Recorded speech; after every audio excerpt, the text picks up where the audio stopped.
Hola de nuevo, amigos, bienvenidos a este tercer episodio de esta serie de temas, de este pequeño curso de apologética científica que estoy preparando tema por tema. En este tercer capítulo, este tercer episodio, vamos a hablar un poco sobre una introducción al concepto de ciencia como una herramienta que nos permite conocer la realidad. Y vamos a ver un poco sus características, algo de historia y algunas problemáticas de la ciencia actual moderna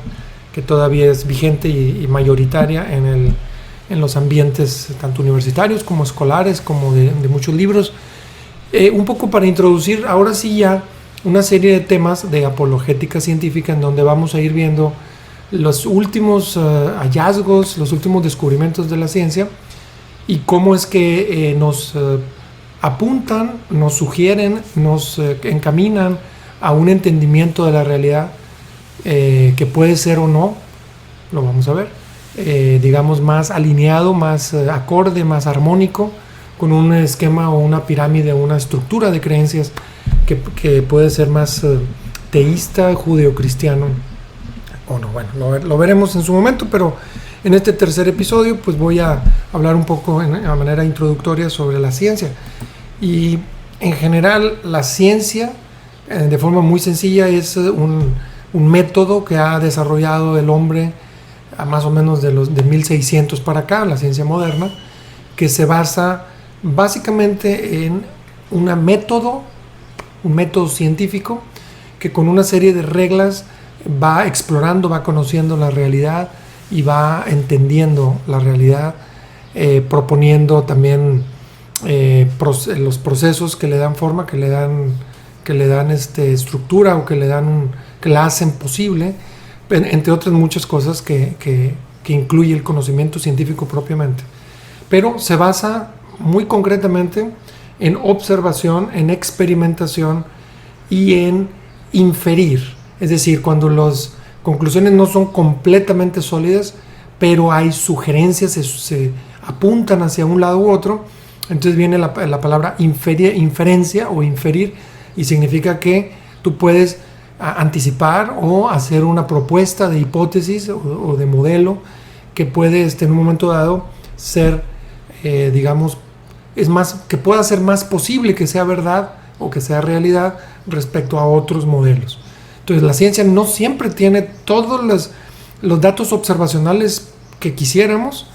En algunas áreas de la ciencia sí, pero en otras no. Sin embargo, tú puedes utilizar ese conocimiento para inferir. Y es lo que hace típicamente la ciencia cuando está en la vanguardia o cuando hay áreas en donde no es posible por ahora para el hombre pues medir, experimentar, etc. Entonces lo repaso para ustedes. Lo que dice Wikipedia sobre ciencia es una rama del saber humano, del conocimiento humano, constituida por conocimientos objetivos y verificables. Esto es muy importante. Va muy en la línea de esta forma de conocer la realidad que hablábamos en el primer episodio, que tú puedes medir, tocar, sentir, verificar, observar, experimentar. En alguna materia la ciencia abarca prácticamente todos los campos del ser, de la realidad, y bueno, es utilizando el método de la observación, de la experimentación, y bueno, tratando de explicar causas, formular y verificar hipótesis, como lo decía hace ratito. Cuando el conocimiento no es totalmente concluyente o es parcial, entonces se utiliza la inferencia, que nos permite anticipar o predecir que una cosa podría ser realidad, y le llamamos hipótesis. Algunos otros, cuando es más complejo, cuando utiliza matemáticas, etcétera, pues le llaman modelos, y no son más que eso, más que un intento de terminar un experimento que no ha sido terminado, pero que nos apunta hacia una dirección X, ¿no? El método científico pues es esta serie de reglas que nos permiten conocer la realidad de esta manera, ¿no? De esta forma ordenada, medible, comprobable, etc. ¿Cuándo podemos decir que inició esta ciencia moderna o esta revolución científica, algunos le llaman? Pues no se ponen muy de acuerdo los que estudian esto, pero hay 3 personas o 4 personas en particular que nos pueden ayudar un poquito, 4 científicos que nos pueden dar así como la pauta o el paso, ¿no? Primero hay tres que comprenden más o menos de 1500 a 1650, más o menos, en donde se encuentran Galileo Galilei, de 1564 a 1642, Kepler, que nació en 1571 y murió en 1630, más o menos contemporáneos, y por último Newton, hace 334 años, un día como hoy, 5 de julio de 1687, hace 334 años, fue publicado Principia Mathematica de Newton. Muy interesante, 5 de julio, hoy 5 de julio, se conmemoran 334 aniversario. Bueno, pues no se ponen de acuerdo los historiadores de la ciencia, porque los tres se puede decir que son fundadores del método científico moderno como lo conocemos. Los tres estudiaron la realidad y curiosamente los tres estaban parados en una cosmovisión teísta de la realidad, es decir, para los tres Dios era el primer, digamos, el creador y el ordenador de las cosas, y ellos lo que pretendían era entender cómo es que Dios lo había ordenado y lo había acomodado, vamos a decirlo así. Se puede decir que los tres en esa ventana de tiempo fueron los fundadores de la ciencia moderna, y es interesante porque los tres tenían una concepción profundamente teísta, incluso al haber estado en oposición a ciertas creencias que se tenían en aquel entonces, incluso defendidas por la Iglesia Católica y por otras iglesias, y por el conocimiento del pueblo, vamos a decir, y ellos revolucionaron en gran parte ese conocimiento proponiendo a través de la observación, a través de la medición, de la experimentación también, hipótesis que rompían, que quebraban el conocimiento previo. Para muchos debería ser también considerado científico, aunque no moderno, pero sí era pues el afán de conocer la realidad por métodos de observación. Luego viene otro momento dentro de la historia de la ciencia muy interesante, que ese sí provoca un parteaguas en toda la cosmovisión y la forma como se plantea el método científico, y es la llegada de Darwin y su libro El origen de las especies. Fue un naturalista inglés que nació en 1809 y murió en 1882, es mucho más contemporáneo, pero Darwin inaugura una forma de establecer las reglas del método experimental científico basado en el materialismo o en el naturalismo. Quiere decir que definitivamente por sistema quitaban las causas, vamos a llamar sobrenaturales o metafísicas, y dejaban solo el método, digamos, que observaba la realidad material. Algunos le llaman naturalista y otros materialista. Y es muy interesante porque desde entonces todo el método científico que está ahorita reinando todavía en universidades, en libros de texto, en escuelas, se basa en gran parte en este naturalismo o materialismo. Le llaman también materialismo metodológico porque presupone de manera arbitraria. ¿Por qué? Porque incluso puede ir en contra de las evidencias o de las observaciones, un inicio completamente materialista, es decir, que fue creado sin ninguna intervención sobrenatural, ni de inteligencia, ni de nada. Y bueno, es la realidad que nos toca vivir hoy. Es esta realidad, esta forma de hacer ciencia, la que mejor describe lo que los mismos científicos van descubriendo. De eso se trata este curso, y la idea es que tú saques tus conclusiones. Un poco para ir amarrando el tema de la ciencia. Sigue siendo el objetivo conocer la realidad, sigue siendo el objetivo entender mejor la realidad, incluso pues más allá de lo que para nosotros es capaz de agarrar con nuestros propios sentidos.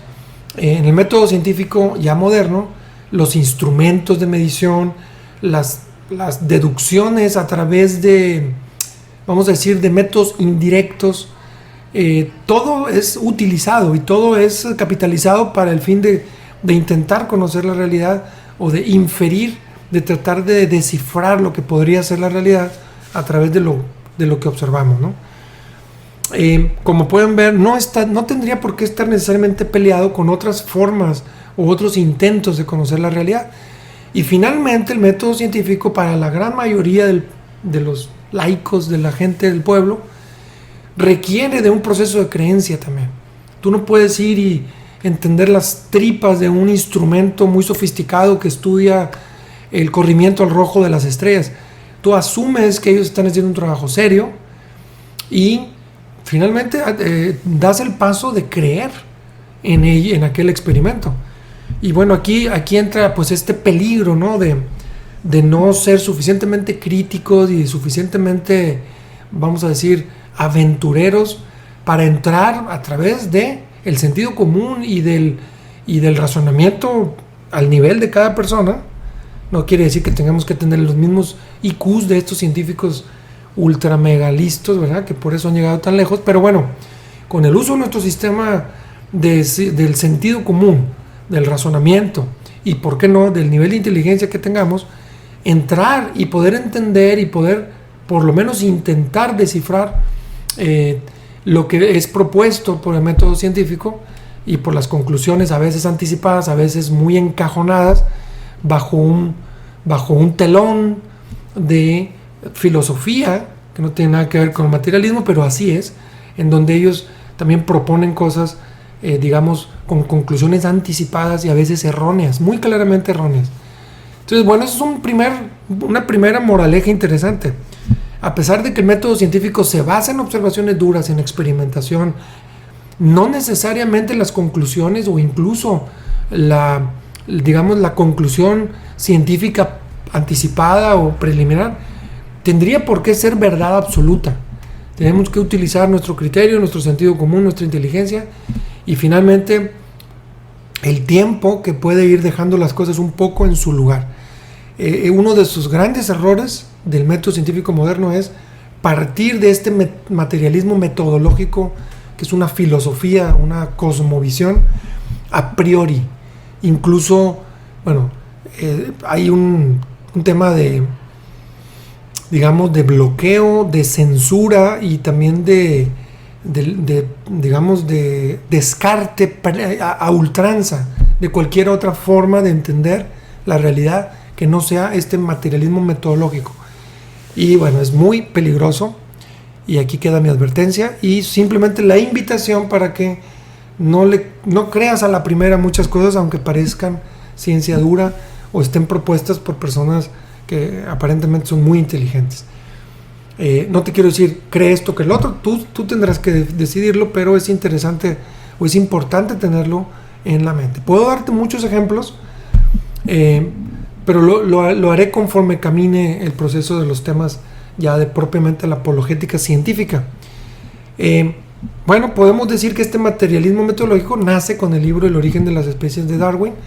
y a partir de ahí pues es prácticamente el modus operandi de la ciencia prácticamente hasta nuestros días. Últimamente, gracias a este grupo de científicos que está proponiendo esta teoría del diseño inteligente, que yo he procurado leer con Stephen Meyer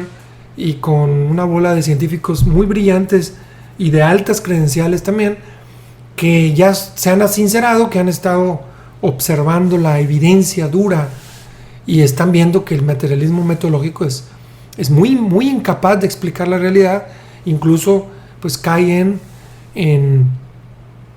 falacias tremendas, en mentiras tremendas,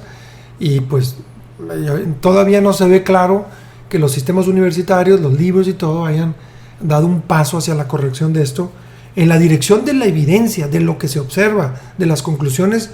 de las inferencias a la luz de los hallazgos de la ciencia más moderna, y hablo de moderna de 50 años para acá o 60 años para acá.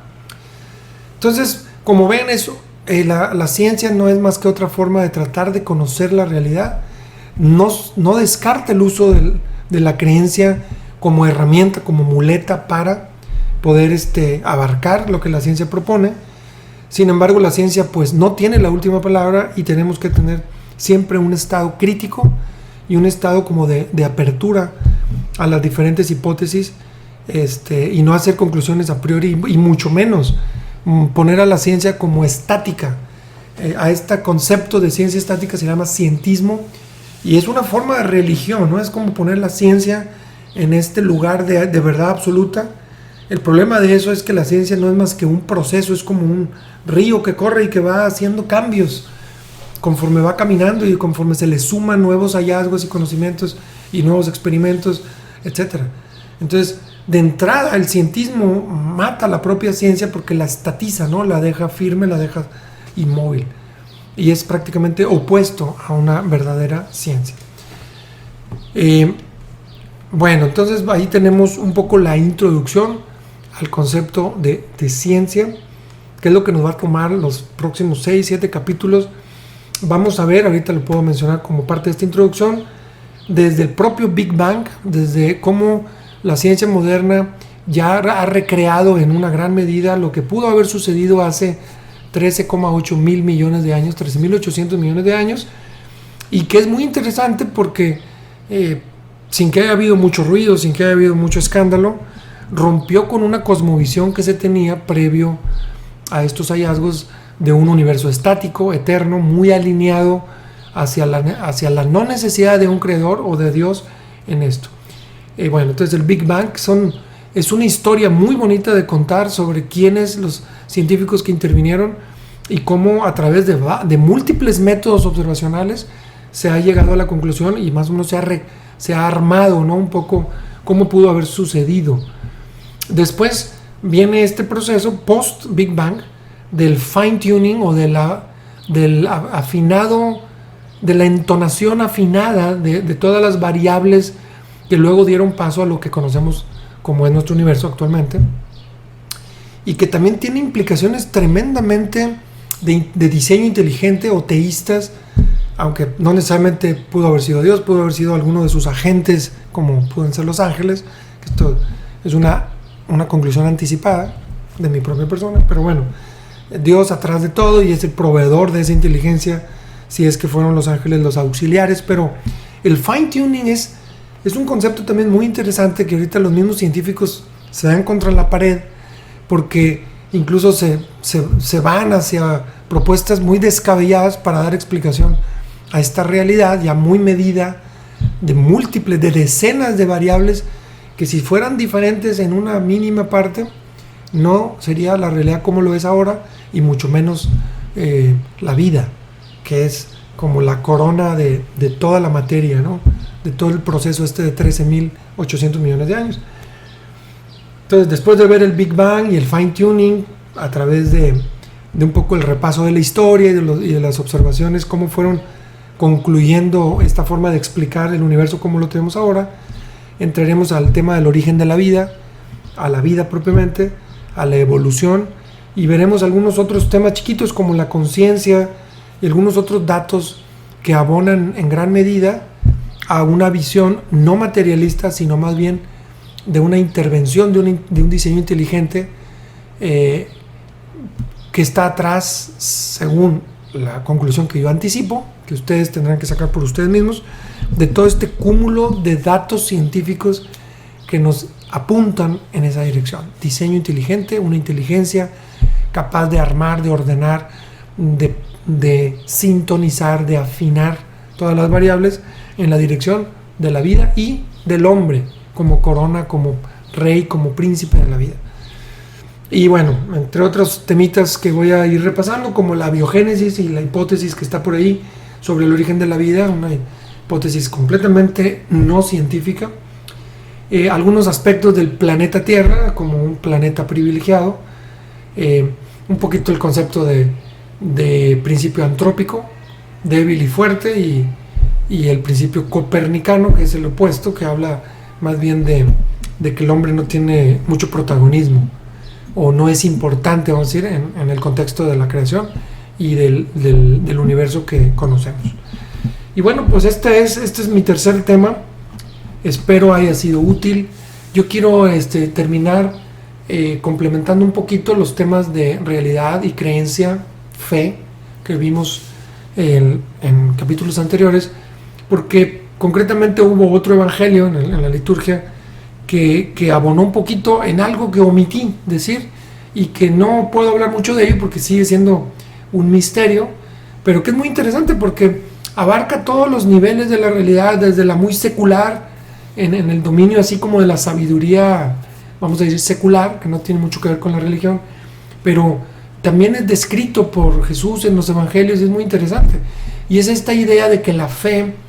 que es una creencia, como ya lo vimos, que está, digamos, revestida de ciertas características, como confianza, como entender la revelación, como que va en la línea de la revelación que entendemos que Dios nos dejó a través de toda la tradición judío-cristiana. Bueno, esta fe tiene también capacidad creadora en cierto sentido, es decir, esta forma de entender la ley de la atracción desde el punto de vista secular, o esta frase de este autor Coelho, de decir, bueno, es que el universo confabula para hacer realidad lo que tú imaginas, lo que tú sueñas. Bueno, y finalmente Jesús, que lo dice hasta en muchas ocasiones, que como la fe propicia la posibilidad de que sucedan esas cosas que tú confías y tú crees que sucederían, obviamente poniendo esta creencia y esta confianza en el que es el creador de la materia y finalmente el ordenador de todas las cosas y el creador de la vida. Pero una cosa que omití, que es interesante, que cae dentro de esta categoría de misterio, porque nadie la puede explicar, pero es interesante, cuando uno